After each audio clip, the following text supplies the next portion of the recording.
আমরা জাতীয়ভাবে একটি দুর্যোগপূর্ণ পরিস্থিতির মধ্য দিয়ে যাচ্ছি। আপনারা জানেন এই সরকার মাত্র 15 দিন হলো দায়িত্ব গ্রহণ করেছে।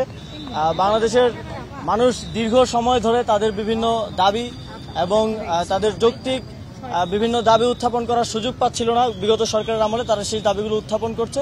তাদের প্রতি আমাদের আহ্বান থাকবে নিয়মতান্ত্রিকভাবে গণতান্ত্রিক আপনাদের যে আন্দোলনের অধিকার সেটা আপনারা করবেন, তবে এই দুর্যোগপূর্ণ এবং সংকটকালীন মুহূর্তে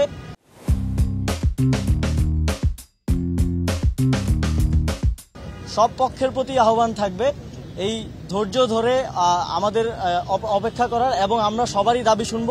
তবে দেশের সার্বিক পরিস্থিতি স্বাভাবিক হলে আমরা একটি আমাদের রেজওয়ানা হাসান আপা বললেন যে আমাদের একটি কমিটি হবে, স্বরাষ্ট্রমন্ত্রী উপদেষ্টা আজ কথা বলবেন এবং একটি সুষ্ঠু উপায়ে যাতে আমরা তাদের কাছে পৌঁছাতে পারি, তাদের দাবিগুলো শুনতে পারি এবং সমাধান করতে পারি, সেদিকে যাওয়া হচ্ছে।